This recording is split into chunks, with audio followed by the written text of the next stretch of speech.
드리죠. 얼마나 한참 바쁜 시기입니다. 이제 5월 가정의 달도 후반으로 치닫고 있고, 교회 행사는 이제 우리 5월 마지막 주 새생명 축제 하나만을 남겨두고 있습니다.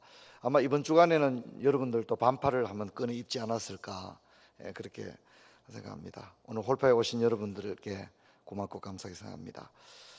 지난 홀파에 이어서 이제 오늘은 모세가 시내산에서 40주 40야를 있으면서 십계명 두 돌판을 받는 장면을 보게 되는데, 이 24장부터 31장까지가 계속 십계명 받는 이야기입니다. 굉장히 긴 얘기죠. 물론 이제 십계명만 받는 게 아니고 어떻게 성막을 지을 것인가, 제사장은 누가 될 것인가, 제사장은 어떤 옷을 입을 것인가, 예배는 어떻게 드릴 것인가, 이런 걸 이제 쭉 얘기를 하는데, 이 구조가 좀 우리가 좀 한번 살펴볼 필요가 있는 것 같습니다. 그래서 먼저 24장과 25장을 보게 되면, 24장은 이제 우리 지난주에는 모세와 아론 70장로가 하나님 앞에서 먹고 마셨다, 예배를 드린 걸 얘기합니다. 그리고 이제 오늘 읽은 본문은 십계명을 받는 이야기입니다. 그렇죠? 앞에 그림을 그대로 좀 놔두셔야 됩니다. 그리고 이제 25장에 가게 되면 이제 성소를 어떻게 지을 것인가, 회막을 어떻게 지을 것인가, 성막을, 그냥 지금 예배당 짓는 방법을 이야기해 줍니다. 그래서 우리가 여기서, 그리고 이제 28장에 가게 되면 제사장은 어떤 사람이 되며 옷은 어떻게 입어야 되고 제사장은 예배를 어떻게 드려야 된다, 즉 성직자에 관한 이야기를 합니다. 그리고 이제 31장에 가면 그러면 예배는 언제 드리느냐, 안식일에 드린다, 안식일에 어떻게 드리느냐, 이런 얘기를 하고 있습니다. 24장부터 31장, 32장에 이제 금송아지 사건이 나오는데, 여기까지의 이제 진행되는 그 이야기는 무엇이 더 우선하고 본질적인가를 이야기해 주고 있는 것입니다. 그래서 구체적으로 24장 안에 보면 우리 지난 홀파에 살펴봤던 24장 1절부터 11절은 예배를 말합니다. 예배는 한 사람이, 예배는 다 들어야 되죠.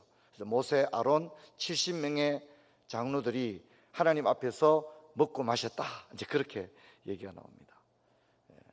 그리고 이제 말씀을 받기 위해서 40일 동안 모세가 시내산에 올라가는데, 이때는 다 같이 올라간 게 아닙니다. 12절부터 18절 보면 모세와 여호수아 두 사람만 올라갔다는 점이 있습니다. 이것이 특별한 의미를 가집니다.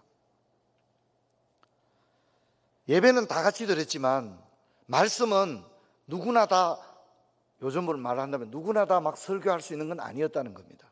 그것은 모세와 여호수아에게 독점적으로 허용되었다는 겁니다. 모세는 70인의 장로와 함께 하나님을 뵙고 하나님의 발 아래에서 먹고 마셨습니다.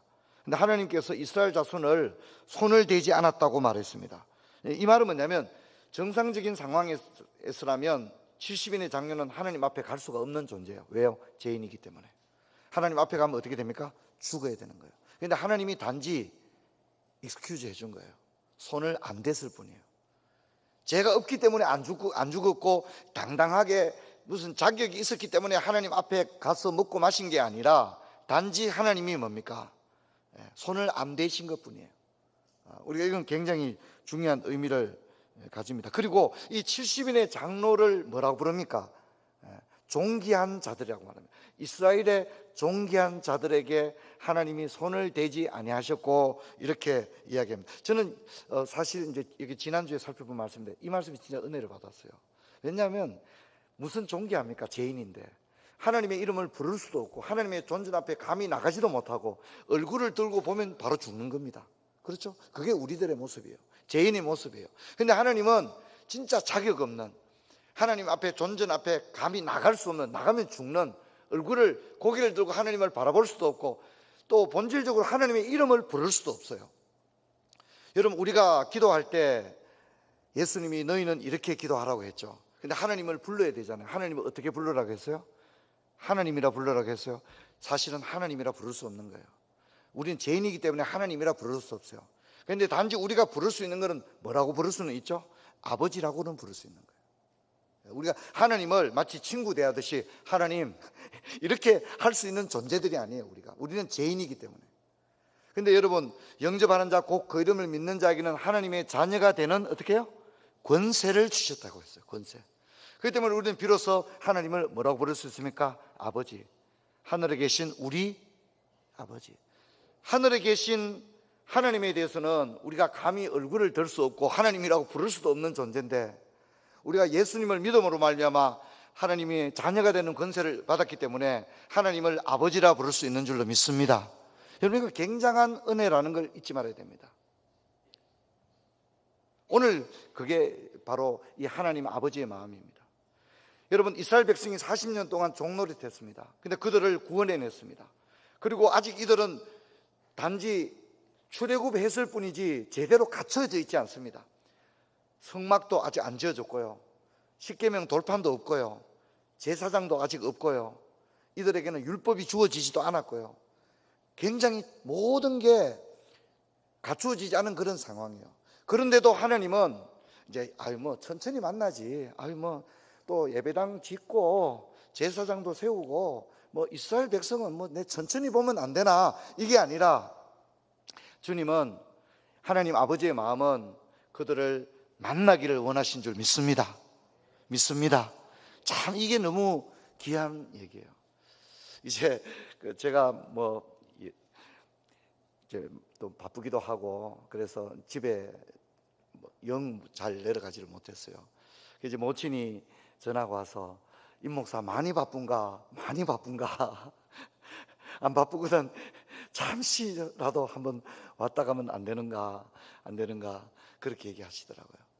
부모님의 마음이죠. 저도 이제 우리 애들이 서울에 있으니까 이제 나도 똑같은 거예요. 야, 그래 중간고사 안 끝났냐?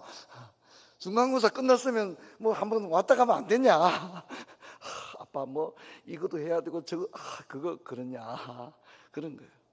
여러분, 하나님 아버지도 우리를 만나기를 원하시는 줄 믿습니다.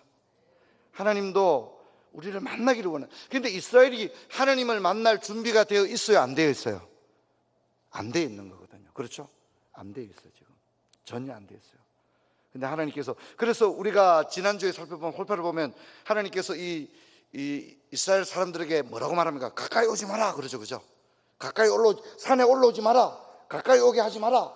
그래서 또 하나님을 구름이 가리고 이러는 거는 하나님이 괜히 놀라키려고 그런 게 아니라, 왜 구름을 뒤덮게 하고 왜 그럽니까, 여러분? 제가 한참 설교 잘할 때는 앞에 있는 사람에게 묻고 그랬는데 말이죠. 그죠? 왜 구름을 덮고 왜 그랬어요? 하나님을 보면 안 되기 때문입니다. 이해하시겠죠? 하나님의 보면 안 되기 때문에 그 산에 구름을 빽빽하게 하고 그렇게 한 거예요. 그래서 이들이 아직 준비가 안 된 거예요.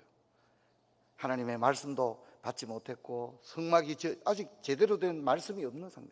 그래도 주님은 그들을 올라오게 하고 만나기를 원하셨고, 그들에게 손을 대지 아니하시고, 그들은 하나님을 바라보면서 먹고 마시는 그런 은혜를 누리게 했습니다. 근데 그것으로 끝나는 게 아니에요. 진짜 그들에게 필요한 건 뭡니까? 하나님의 말씀입니다. 그래서 하나님께서 말씀을 주셨습니다. 여러분, 하나님은 지금도 우리를 만나기를 원하신 줄 믿습니다. 그리고 예수님 문 밖에 서서 두드리노니, 그렇게 말씀했고, 요한복음 4장에는 하나님은 예배하는 자를 찾으신다, 그렇게 이야기를 했고요.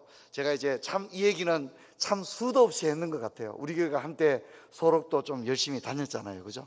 소록도 열심히 다녔는데, 소록도 그 서성교회 갔을 때 소록도에 서성리, 남성리, 북성리, 동성리 이렇게 있고 각 리마다 교회가 하나 있거든요. 동성리는 동성교회, 남성리는 남성교회, 북성리는 북성교회, 서성리는 서성교회가 있는데, 서성리는 마을이 폐쇄됐어요.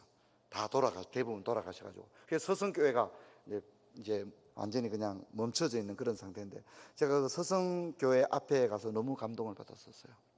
그 교회 앞에서 사진도 찍고 그랬는데, 여러분, 그 한센 시인들에게 소망이 뭐가 있겠습니까? 아무 소망이 없잖아요.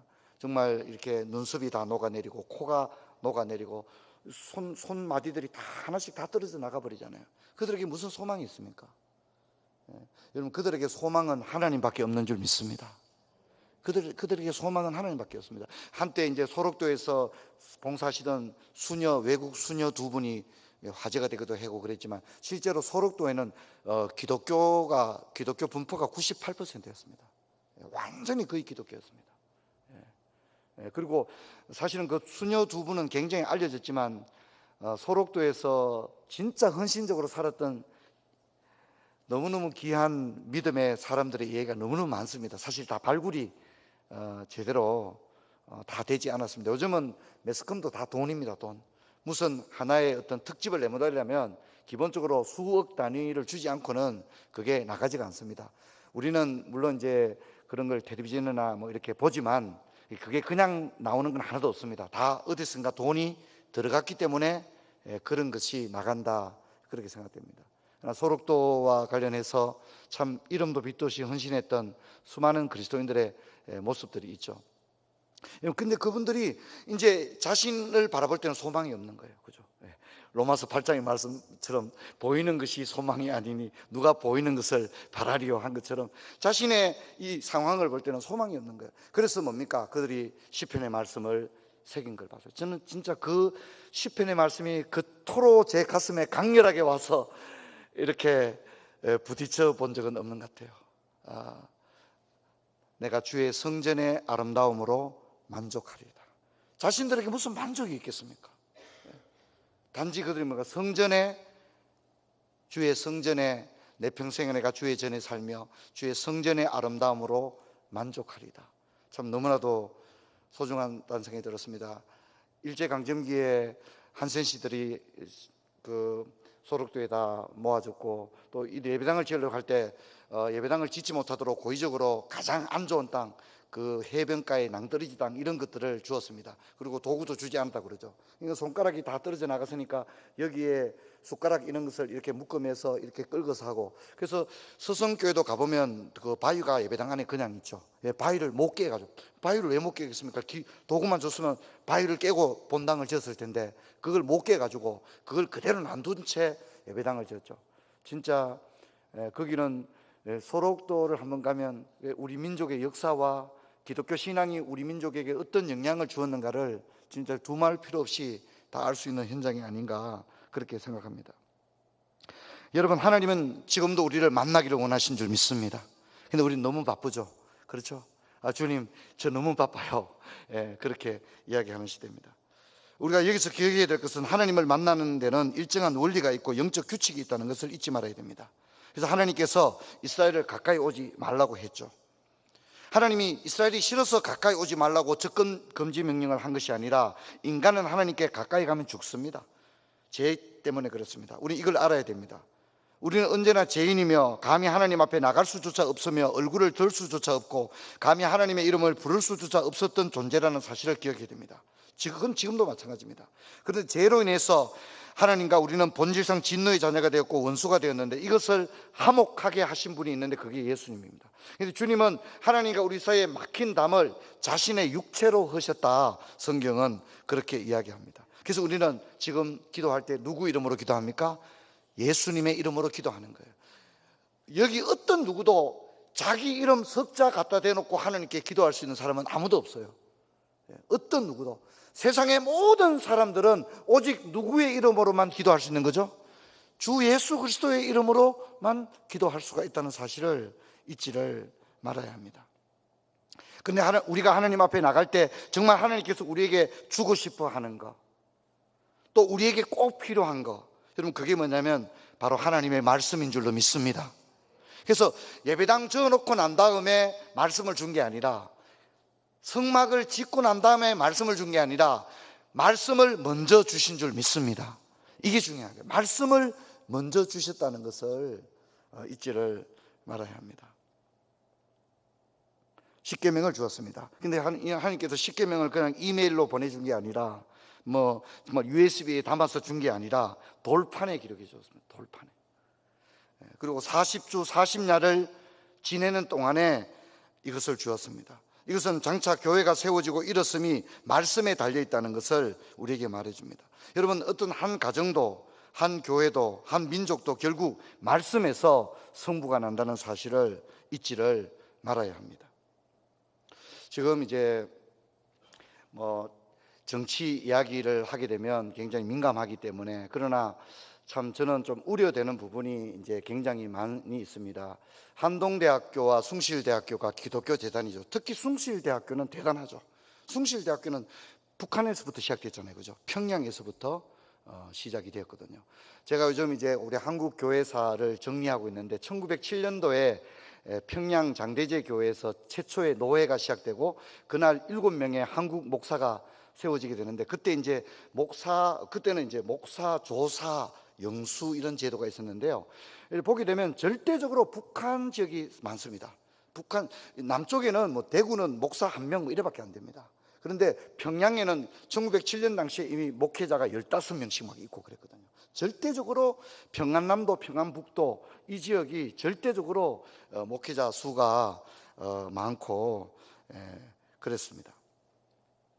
그런데 이제 지금 이제 우리나라의 이 상황들을 보게 되면 숭실대학교가 거기서부터 시작됐죠. 진짜 일제강점기에는 신사참배에 반대해서 학교가 폐교당하기도 했고, 기독교 신앙으로 지금까지 견뎌온 학교거든요.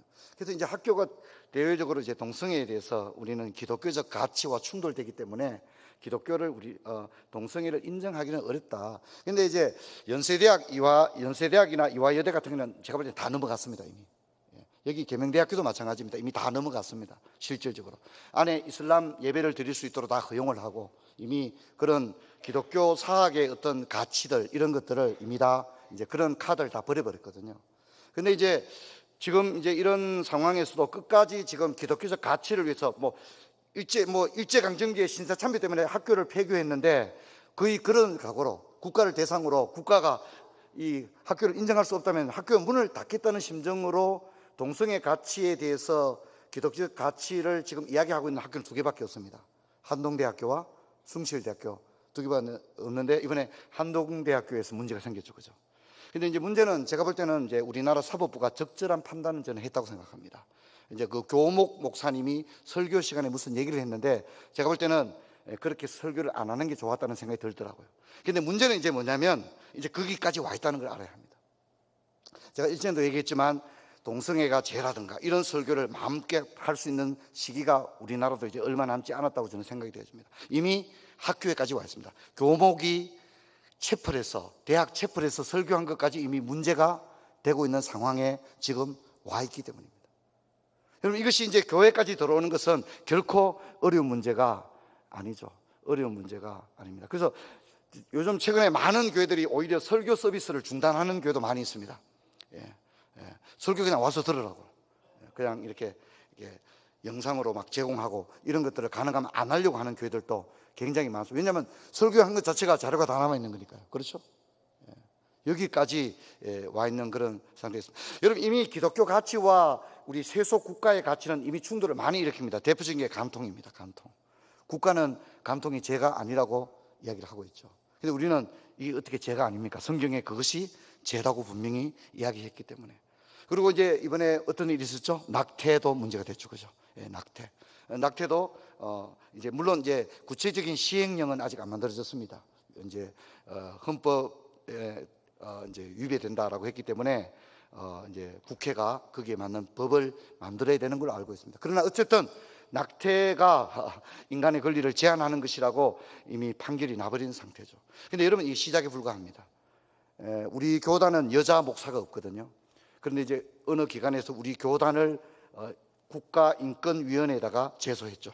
왜 합동측은 여자에게는 목사가 될 기회를 빼앗아가느냐, 왜 여자에게는 장로가 될 수 있는 기회를 빼앗아가느냐, 이제 이렇게 이번 제소가 정식으로 들어왔습니다. 저는 이제 우리 정부가 어떻게 대처할지는 잘 모르겠지만, 지금의 이제 어떤 경향들을 봤을 때는 굉장히 조심스러웠던 생각이 듭니다. 여러분, 교회에서의 당회장은 목사밖에 될 수 없습니다. 특히 우리 교단은 목사밖에 당회장이 될 수 없습니다. 통합처분 장로님들도 당회장이 되거든요. 그런데 이제 서울의 어느 교회가 문제가 있었는데 이번에 국가가 당회장을 파송했습니다. 여러분, 저는 건국 이래 최초의 일이라고 생각합니다. 국가가 교회에 누구를 보냈다고요? 당회장을 파송했는데 예수 믿지 않는 변호사를 보냈습니다. 여러분, 이제 참 심각한 상황들이 이미 일어나고 있는 그런 상황입니다. 저는 제가 법전공자는 아니지만, 이렇게 저도 오랜 인생을 산 건 아니지만, 이런 건 정말 처음 겪어보는, 모든 사람이 처음 겪어보는 그런 상황들 가운데 지금 우리가 와 있습니다. 미국도 굉장히 그 보수적인 기독교 국가였죠. 근데 존 F 케네디 대통령 때부터 이제 문제가 생기기 시작합니다. 존 F 케네디 대통령이 이제 미국 대통령 가운데 처음으로 로마 가톨릭 신자로서 대통령이 됐거든요. 그때 무슨 일이 있었냐면 미국 공립학교에서 기도로 수업을 시작하는 것을 금지하게 됩니다. 자유가 있는데 왜 기도하고 수업을 시작하느냐. 그때 그게 없어지죠. 그런데 그때 여러분, 기도를 안 한 게 문제가 아니고요, 그거와 함께 같이 없어진 게 하나 더 있습니다. 미국에서. 여러분, 그들이 기도만 한 게 아니라 수업 시작할 때 모든 공립학교에서 수업 시작하기 전에 기도로 시작했고요, 또 뭐냐면 성경을 읽었다는 겁니다. 근데 기도를 없애면서 뭐도 같이 없어졌다고요? 성경도 같이 없어지게 되었다는 것입니다. 여러분, 이것이 얼마나 많은 문제들을 가져왔는지 모릅니다. 여러분, 한 개인도, 한 가정도, 한 민족도 결국 말씀에서 승부가 납니다. 우리가 운전을 하다 보면 이런 문구를 발견하죠. 사고가 나면 당신이 살고 죽는 것은 안전벨트가 결정합니다. 이런 말이 있습니다. 저도 그렇다고 생각합니다. 여러분, 모든 것의 승부는 말씀에서 나는 줄 믿습니다. 말씀은 살았고 운동력이 있는 줄 믿습니다. 그래서 우리가 성경의 역사와 인류 역사 전체를 보더라도 여러분, 하나님의 말씀은 살아있습니다. 모세와 여호수아가 40주 40야를 시내산에 있는 동안 아론과 훌은 70인의 장로와 함께 백성들에 내려갑니다. 그런데 어떤 일이 생기죠? 모세가 자리를 비운 40일 동안 어떤 일이 일어났습니까? 출애굽기 32장에 가면 금송아지를 만들게 되어집니다. 한번 따라합시다. 말씀의 부재 상태. 공동체 안에 말씀이 없으면 어떻게 된다는 것을 출애굽기는 우리에게 보여주는 겁니다. 그들에게 뭐가 없죠? 말씀이 없는 상태였다는 거예요. 그리고 말씀을 선포할 누가 없었습니까? 지도자인 모세가 없었던 거예요. 그래서 그 결과는 뭡니까? 물론 아론과 훌과 하나님 앞에서 먹고 마셨던 70인의 장로들이 있었지만 그들은 한때 하나님의 놀라운 영적 세계를 경험했지만 결정적으로는 그들에게 뭐가 없는 겁니까? 말씀이 없는 상태였다는 거죠. 여러분, 말씀이 없으면 결국은 인간이 할 수 있는 최대라고 하는 것은 금송아지밖에 안 되는 겁니다. 지도자도 그냥 지도자가 아니라 말씀의 지도자가 필요합니다. 말씀이 없으면 금송아지 신앙이 되고 맙니다. 여러분, 저는 교회의 지도자를 세우는 것은 그래서 중요하다고 생각됩니다. 교회에 어떤 교회는 가보면 다 교수고 의사고 변호사만 장로가 있는 교회도 제가 가본 적이 있어요. 장로님들이 13분인데 그중에 의사, 변호사, 교수 이런 분이 그중에 11명이에요. 11명. 저는 그것도 문제가 있다고 생각해요. 여러분, 지금 우리들의 교회는 진짜 필요한 것은 하나님을 경외하고 두려워하고 또 기도하는 말씀에 신실한 종들이 필요한 줄로 믿습니다. 아멘. 저는 이게 진짜 필요하다고 생각합니다. 교회의 장래는 그것이 결정하는 것입니다. 제가 목회하면서 가장 두려운 게 바로 이것입니다. 여러분, 성경을 읽는 것 참 어렵습니다. 암송하는 건 진짜 어렵죠. 암송. 저도 새벽에 주일날 암송한다고 진짜 얼마나 목양식에서 목이 막 쉬도록 물을 마셔가면서 막 얼마나 연습하는지 모릅니다. 연습을 새벽 4시부터 와서 연습해서 합니다. 주여 제발 잘하게 해주십시오. 그렇게 합니다. 암송하는 건 참 어렵죠. 예배 생활, 기도 생활 참 어렵습니다. 하지만 아무리 강조해도 지나치지 않습니다. 여러분, 이 혼탁한 시대를 무엇으로 이겨내시겠습니까? 무엇으로 이겨내시겠습니까? 여러분, 시편 1편의 나무들이 되시기를 축원합니다. 여러분, 자녀들도 어떻게 키우겠습니까? 어떻게 키우겠습니까? 여러분의 자녀들을 시편의 아이들로 키우기를 축원합니다. 할렐루야. 시편의 아이들로 키우십시오. 시편의 아이들로. 그 한 과목당 50만 원, 100만 원 주고 학원 안 보내도 됩니다. 여러분, 아이들과 함께 정서적으로 좋은 시간을 보내고 또 아이들과 함께 성경을 읽으시고 그렇게 하십시오. 여러분, 모세는 십계명 돌판을 받았는데 32장에 가면 금송아지를 만들었기 때문에 모세는 이 돌판을 어떻게 버리죠? 깨버리죠. 그죠? 근데 하나님께서 그래 시원하게 잘 깼다 이렇게 한 게 아니라 하나님이 다시 그 돌판을 만들게 해요. 그죠? 그렇게 해서 그 돌판에다가 글을 누가 씁니까? 하나님이 직접 씁니다. 하나님이 내가 직접 새기리라 그렇게 합니다. 모세가 돌판을 깨버렸는데 그냥 놔둔 게 아니라 다시 돌판을 새겨주는 거예요. 여러분, 말씀은 있어도 좋고 없어도 좋은 게 아니라 반드시 있어야 되기 때문에 하나님이 다시 수고스럽지만 다시 말씀을 새겨주신 줄로 믿습니다. 제가 퀴즈 하나 낼까요? 이제 돌판이 퀴즈입니다. 퀴즈. 집에 가서 한번 부부간에 한번 맞춰보시기 바랍니다. 퀴즈입니다. 돌판입니다. 십계명 돌판이 몇 개였죠? 2개였죠. 그죠? 근데 이 글을 여기만 썼다 1번, 뒤에도 썼다 2번, 앞뒤로 하나님이 앞뒤 양면 인쇄를 하셨는지 단면 인쇄를 하셨는지가 오늘 퀴즈입니다. 퀴즈. 오늘 본문에는 안 나옵니다. 그냥 퀴즈니까 집에 가서 이렇게 오늘 집에 갈 때 이제 서로 답을 한번 내요. 하나님은 그때 양면 인쇄는 안 하시지 싶다. 한쪽 면만 쓰신 것 같다. 2돌판이니까 여기 이렇게 쓰고 이쪽에 2돌판 이렇게 쓴 것 같다. 그러면 또 이제 양쪽에 썼으면 이 카피본이 2개라는 얘기가 되는 거죠. 그죠? 여러분, 뭐가 정답인 것 같습니까? 이것은 답을 다 가르쳐주면 재미가 하나도 없기 때문에 여러분 오늘 홀판 마치고 집에 갈 때 십계명 하나님께서 어떻게 쓰셨을까? 답은 있어요. 답은 성경에 나오니까 출애굽기 한번 찾아보시고 한번 해보시면 좋겠습니다. 자, 제가 하고 싶은 얘기는 모세가 말씀을 깨뜨렸는데 아이고 막 간도버리라가 아니라 하나님은 수고스럽지만 다시 말씀을 새겨주신 줄로 믿습니다. 이것은 말씀이 우리에게 절대적으로 필요하다는 것을 이야기하기 때문입니다. 여러분에게도 말씀이 돌판에 있기를 바랍니다. 하나님께서 돌판에 말씀을 새겨주신 것처럼 저와 여러분의 심령에도 하나님의 말씀이 새겨지기를 축원합니다. 그리고 저와 여러분의 자녀들에게도 하나님의 말씀이 그 심령에 새겨지기를 주의 이름으로 축원합니다.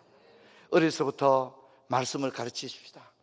제가 이렇게 보니까 말씀을 가르치는 것도 진짜 때가 있는 거예요. 여기 주일학교 중고등부 선생님들도 좀 와 계신 것 같은데 꼭 공과 시간에 아이들과 함께 성경을 읽으십시오.